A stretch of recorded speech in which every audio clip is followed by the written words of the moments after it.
رات کا وقت تھا۔ ایران کے ایک قدیم اور دلکش شہر کے کنارے ایک چھوٹا سا بوسیدہ مکان کھڑا تھا۔ اس مکان کی دیواریں خستہ حال تھیں، چھت کئی جگہ سے ٹوٹی ہوئی تھی اور دروازہ ذرا سی ہوا چلنے پر چرچرانے لگتا تھا۔ اسی مکان میں ایک غریب مگر نیک دل نوجوان رہتا تھا جس کا نام علی تھا۔ علی کے پاس دنیا کی دولت تو نہیں تھی، مگر اس کا دل بے حد صاف اور نیت خالص تھی۔ وہ دن بھر شہر کی گلیوں میں محنت مزدوری کرتا اور شام ڈھلتے ہی تھکا ہارا اپنے ٹوٹے پھوٹے گھر لوٹ آتا۔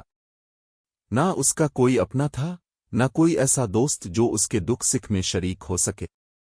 اس کی زندگی تنہائی اور غربت میں گزر رہی تھی، مگر اس کے دل میں ایک چھوٹی سی امید ہمیشہ زندہ رہتی تھی کہ شاید ایک دن اس کی قسمت بدل جائے۔ ایک شام، حسن معمول، علی اپنے کام سے واپس آ رہا تھا۔ آسمان پر سرخی پھیل رہی تھی اور فضا میں ہلکی سی ٹھنڈک گھل چکی تھی۔ بازار بند ہونے لگے تھے اور لوگ جلدی جلدی اپنے گھروں کی طرف جا رہے تھے۔ علی آہستہ آہستہ شہر کے کنارے سے گزرا جہاں ایک پرانا باغ واقع تھا۔ اس باغ کے بارے میں عجیب و غریب کہانیاں مشہور تھیں۔ لوگ کہتے تھے کہ رات کے وقت وہاں پراسرار مخلوق نظر آتی ہے، اسی لیے زیادہ تر لوگ اس جگہ سے دور رہتے تھے، مگر علی ان باتوں پر زیادہ یقین نہیں رکھتا تھا۔ تھکن سے چور، اس نے سوچا کیوں نہ کچھ دیر اسی باغ میں بیٹھ کر آرام کر لیا جائے۔ وہ باغ کے اندر داخل ہوا اور ایک قدیم درخت کے نیچے جا بیٹھا۔ درخت بہت پرانا تھا، اس کی جڑیں زمین سے باہر نکلی ہوئی تھیں، جیسے وقت کی گواہی دے رہی ہوں۔ اچانک علی کو محسوس ہوا جیسے زمین کے اندر سے ہلکی سی روشنی نکل رہی ہو۔ وہ چونک کر کھڑا ہو گیا اور غور سے اس جگہ کو دیکھنے لگا۔ اس نے آہستہ آہستہ مٹی ہٹائی تو اسے ایک چھوٹا سا پراسرار صندوق نظر آیا جس پر عجیب و غریب نقش و نگار بنے ہوئے تھے۔ دل میں ہلکی سی گھبراہٹ کے باوجود علی نے صندوق کھولا۔ اندر ایک چمکتی ہوئی انگوٹھی رکھی تھی۔ جیسے ہی اس نے انگوٹھی کو ہاتھ میں لیا، اچانک تیز ہوا چلنے لگی۔ درختوں کے پتے زور زور سے ہلنے لگے اور فضا میں ایک عجیب سا خوف اور راز گھلنے لگا۔ اچانک فضا میں ایک عجیب سی خوشبو پھیل گئی۔ علی گھبرا کر چند قدم پیچھے ہٹ گیا۔ اسی لمحے اس کے سامنے نیلی روشنی کا ایک گھومتا ہوا طوفان سا بننے لگا اور اس روشنی کے اندر سے آہستہ آہستہ ایک نہایت حسین لڑکی ظاہر ہوئی۔ وہ عام انسانوں جیسی نہیں تھی۔ اس کے لمبے سیاہ بال ہوا میں لہرا رہے تھے اور اس کی آنکھوں میں ایک پراسرار چمک تھی۔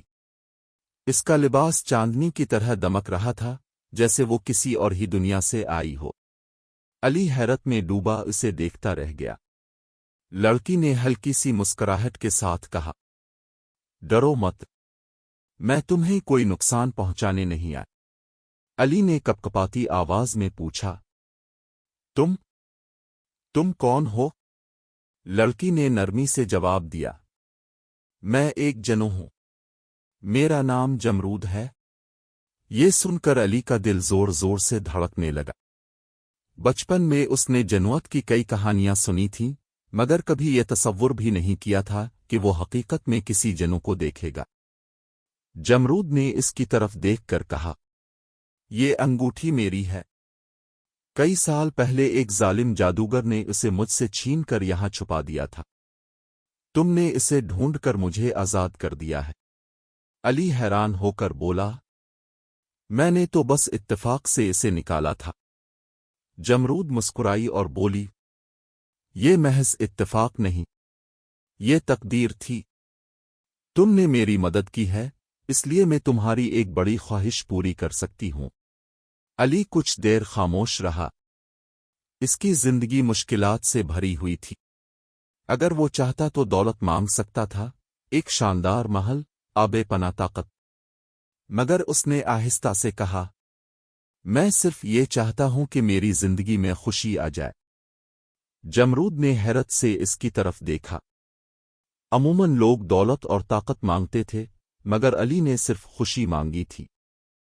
اس کے دل میں علی کے لیے عزت پیدا ہو گئی۔ اس نے نرم لہجے میں کہا، تم واقعی ایک اچھے انسان ہو، شاید اسی لیے تقدیر نے ہمیں ملایا ہے۔ اس رات کے بعد علی کی زندگی بدلنے لگی۔ جمرود اکثر رات کے وقت اس سے ملنے آتی اور وہ دونوں اسی باغ میں بیٹھ کر دیر تک باتیں کرتے۔ جمرود اکثر علی کو جنت کی دنیا کے حیرت انگیز قصے سناتی، جبکہ علی اسے انسانوں کی سادہ مگر خوبصورت زندگی کے بارے میں بتاتا۔ آہستہ آہستہ دونوں کے درمیان ایک انوکھا اور گہرا رشتہ قائم ہونے لگا۔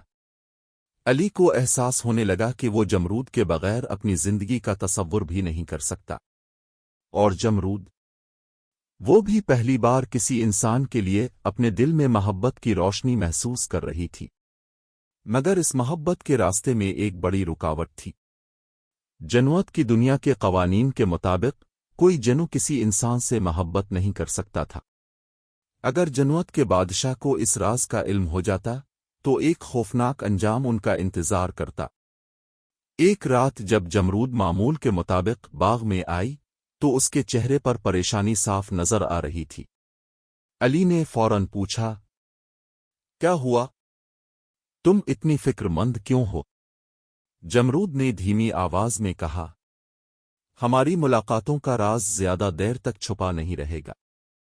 جنت کے بادشاہ کو ہم پر شک ہو گیا ہے۔ یہ سن کر علی کا دل بیٹھ گیا۔ پھر کیا ہوگا؟ اس نے گھبرا کر پوچھا۔ جمرود نے آہستہ سے جواب دیا، اگر اسے معلوم ہو گیا کہ میں ایک انسان سے محبت کرتی ہوں تو وہ تمہیں زندہ نہیں چھوڑے گا۔ کچھ لمحوں کے لیے خاموشی چھا گئی۔ پھر علی نے مضبوط لہجے میں کہا، اگر محبت سچی ہو تو میں کسی سے نہیں ڈرتا۔ یہ سن کر جمرود کی آنکھوں میں آنسو آ گئے۔ اسی لمحے آسمان پر زوردار بجلی چمکی اور فضا میں ایک خوفناک گرج سنائی دی۔ ایسا لگ رہا تھا جیسے کوئی طاقتور مخلوق ان کی طرف بڑھ رہی ہو۔ علی اور جمرود نے ایک ساتھ آسمان کی طرف دیکھا۔ ہوا میں ایک عجیب سا دباؤ محسوس ہونے لگا، جیسے کوئی بہت بڑی اور خطرناک طاقت ان کے قریب آ رہی ہو۔ جمرود کا چہرہ یکدم سنجیدہ ہو گیا۔ اس نے فوراً علی کا ہاتھ پکڑا اور گھبراہٹ بھرے لہجے میں کہا، ہمیں فوراً یہاں سے نکلنا ہوگا، ورنہ بہت دیر ہو جائے گی۔ علی نے حیرانی سے پوچھا، آخر کیا ہونے والا ہے؟ علی نے گھبرا کر پوچھا، آخر کیا ہونے والا ہے؟ جمرود نے گہری سانس لی اور آہستہ آواز میں بولی، جنت کی دنیا میں ایک نہایت طاقتور بادشاہ ہے جسے سب خوف سے مانتے ہیں۔ اس کا نام شانسیہ ہے۔ وہ چند لمحے رکی، پھر بولی، وہ اپنی بے پناہ طاقت اور سخت قوانین کے لیے مشہور ہے۔ جنت کی دنیا کے تمام اصول اسی نے بنائے ہیں، اور ان میں سب سے سخت قانون یہ ہے کہ کوئی جنو کسی انسان سے محبت نہیں کرے گا۔ جمرود نے نظریں جھکا لیں۔ وہ سمجھتا ہے کہ انسان کمزور ہوتے ہیں اور جنت کو ان سے دور رہنا چاہیے۔ پھر اس نے فکر مند لہجے میں کہا، اگر شانسیہ کو یہ معلوم ہو گیا کہ میں تم سے ملتی رہی ہوں تو وہ نہ صرف تمہیں بلکہ مجھے بھی سخت سزا دے گا۔ علی نے جمرود کی آنکھوں میں خوف دیکھا، مگر اس کے اپنے دل میں ایک عجیب سی ہمت جاگ اٹھی۔ اس نے مضبوط آواز میں کہا، میں کسی سے نہیں ڈرتا۔ اگر ہماری محبت سچی ہے تو ہم ہر مشکل کا مقابلہ کریں گے۔ جمرود نے ہلکی سی مسکراہٹ دینے کی کوشش کی، مگر اس کے دل میں طوفان برپا تھا۔ وہ جانتی تھی کہ جنت کی طاقت انسانوں سے کہیں زیادہ ہوتی ہے، اور شانسیہ کے سامنے کھڑا ہونا آسان نہیں۔ اسی لمحے آسمان پر ایک گہرا سیاہ بادل نمودار ہوا جو تیزی سے گھومنے لگا۔ اس کے اندر سے سرخ روشنی چمک رہی تھی۔ زمین ہلنے لگی اور فضا میں ایک خوفناک گرج سنائی دی۔ اچانک اس بادل کے اندر سے ایک لمبا، ہیبتناک اور طاقتور جنو ظاہر ہوا۔ اس کی آنکھیں دہکتے ہوئے انگاروں کی طرح سرخ تھیں اور اس کا لباس کالے دھوئیں کی مانند لہرا رہا تھا۔ وہ شانسیہ کا سپاہی تھا۔ اس نے گرجدار آواز میں حکم دیا، جمرود، فوراً ہمارے ساتھ چلو، بادشاہ تمہیں بلا رہا ہے۔ پھر اس کی نظر علی پر پڑی اور وہ غصے سے دوڑا۔ یہ انسان کون ہے؟